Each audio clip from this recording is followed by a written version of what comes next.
Once upon a time, there was a great war that happened really fast. They used super powerful weapons called quantum and wiped out everything on Earth in just an hour. After the big disaster, some people built huge moving machines to live in. They kept moving around looking for new places to live on the broken Earth. These big machines would take things from each other to survive. Earth became a place where these giant city-sized machines were in charge. In a valley, there was a young girl named Hester. She saw a really big machine named London coming towards her. She got ready to run away towards a group of smaller city machines that were trading things. London was chasing after these smaller cities to get what they had. When Hester saw London coming, the smaller cities tried to run away as fast as they could. Inside London's control room, there was a person named Valentine leading a mission to catch one of the running cities. The mayor, Magnus, said it was okay. London kept going after the city that had the most stuff, even though the small city tried hard to escape. Valentine shot a really big hook and caught the running city, bringing it inside London. On the other side, there's a young man named Tom who rushes into the museum where he works. Today, he has to show Kate Valentine's daughter around and teach her about how human civilization was destroyed. In Kate's room, Tom tells her all about the big disaster. After London captures the small cities, Tom collects bits of debris as proof of the destruction caused by the quantum bomb called Medusa. He keeps these pieces safe in a hidden cabinet so no one can take them. But a guard named Herbert watches Tom from a window without him knowing. Later, Herbert tells Tom that he has to check the debris from the newly captured city before it's used as fuel.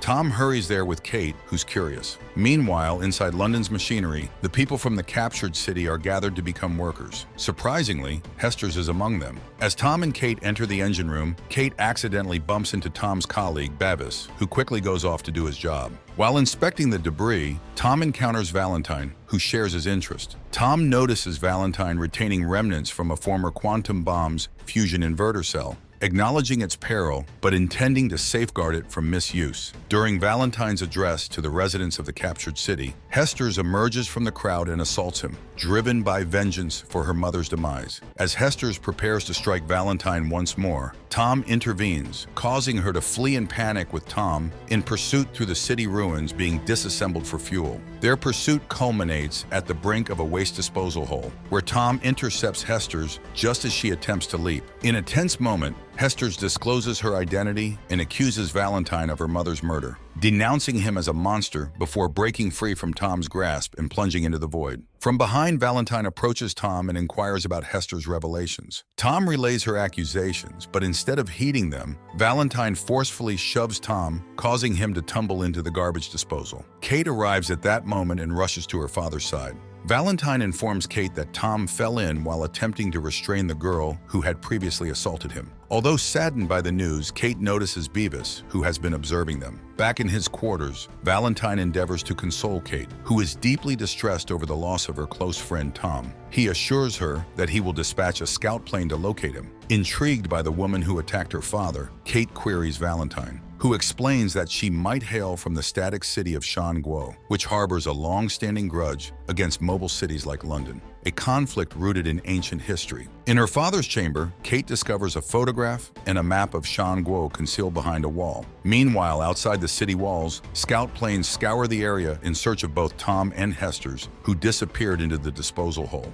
Feeling secure, Hester's checks on the unconscious Tom and retrieves money and his knife from his pocket. Upon waking, Tom finds himself confronted by Hester's, who sternly warns him to keep his distance. Unfamiliar with the outside world, Tom is filled with fear and confusion. Hester accuses him of foiling her plan to assassinate Valentine, a scheme she has meticulously plotted for 6 months. Despite her anger, Hester takes pity on Tom and extends an invitation for him to accompany her, with the condition that he remain quiet. Valentine enters a church in London's city center, delivering spare parts to his assistant for a confidential project, urging quick completion. Suddenly, the assistant overhears that Hester, still alive, seeks to kill Valentine. She informs him of a cyborg prisoner in the underwater facility also searching for Hester's, suggesting their help. Upon hearing this, Valentine rushes into a plane bound for the underwater prison. Later that night, outside the city, Tom observes Hester drinking from a puddle and eating stale food, prompting her to share stale bread.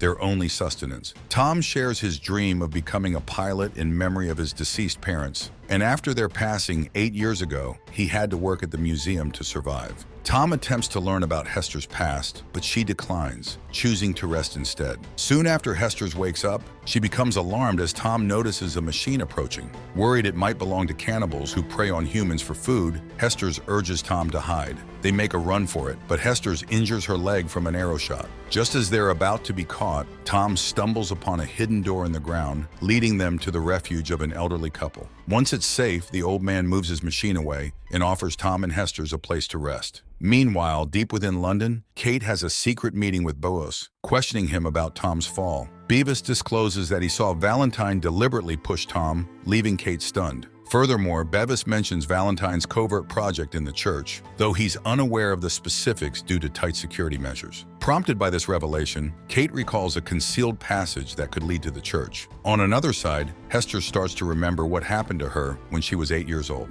Her mother and Valentine used to search for old things together. Once her mother found something with a strange symbol on it. When Valentine tried to take it, her mother refused and hit him. Then she gave Hester a locket and told her to run. Hester saw Valentine stab her mother and then attack her, leaving a scar on her face. Scared, Hester ran away to escape from Valentine. Meanwhile, Valentine goes to the underwater prison where he meets a prisoner locked in a special cell who keeps shouting Hester's name. Valentine asks the cyborg man why he hates Hester so much. The man says that she broke her promise. Valentine plans to set the man free if he agrees to kill Hester.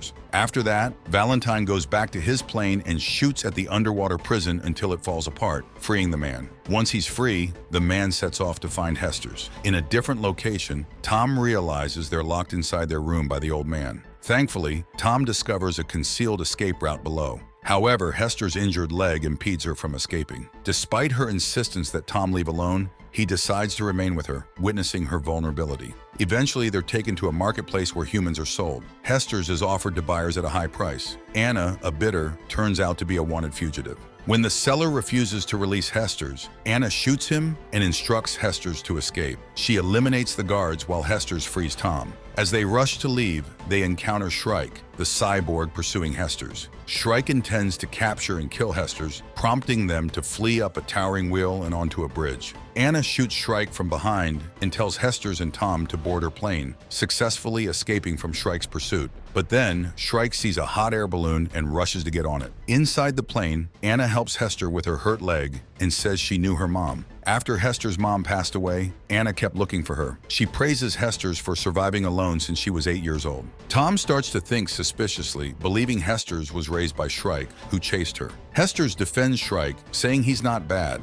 Meanwhile, Valentine comes back to London City, and Herbert tells him about Tom hiding old weapon parts in the museum. On the plane, Hester talks about how Shrike saved her when she ran from Valentine. Shrike took care of her since she was little, and they looked for things together. She found out that Shrike used to be human, but lost his memories after becoming a cyborg. To help her feel better, Shrike made her a robot body, and she agreed to become a cyborg to forget her past. However, 6 months ago, Hester found out London City was coming. Wanting to avenge her mom, she left Shrike's machine to hurt Valentine, accidentally hurting Shrike too. In London City, Kate invites Beavis to go to the museum. They find out that Valentine has taken Tom's secret things. They discover a hidden staircase that leads to the church. Meanwhile, on the plane, Anna is surprised by Tom's flying skills and suggests they stop at a floating station for safety. When they land there, Anna offers Tom and Hester's a place to stay. In London City's church, Valentine successfully makes a powerful weapon,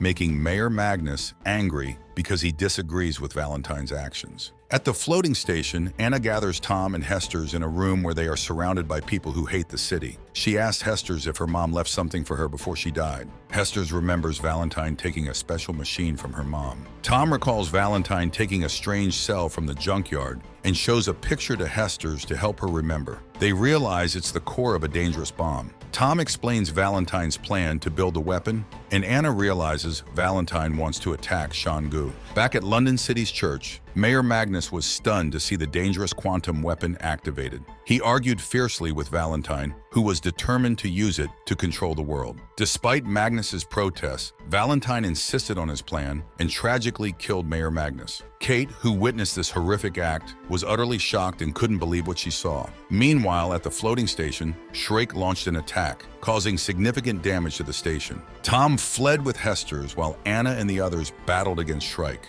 Even though Shrike was damaged, Anna fought relentlessly until she finally managed to detonate him, causing him to plummet out. As Tom and Hester's attempted to escape onto the plane, they were unexpectedly confronted by Shrike, who intended to harm them. Tom tried to fight back, but Shrike easily overwhelmed him, ready to strike. Witnessing Tom in danger, Hester's pleaded with Shrike to spare him. Moved by Hester's love for Tom, Shrike relented, recognizing the change in Hester's since meeting Tom. Despite his failing body, Shrike, weakened, showed remorse. Hester's approached him with compassion, and Shrike handed her the pendant her mother left behind, a token he had kept all this time. He also released Hester's from her promise, and Hester's wept as Shrike passed away before her eyes. Shortly after, Hester's and Anna carried the unconscious Tom onto the plane, narrowly escaping as the floating station collapsed behind them. In London City, Valentine got his soldiers ready to attack Shan Guo's defensive wall. Anna and her group flew towards the wall and saw wrecked walking cities trying to break through it. Despite many past attempts, the wall stood strong.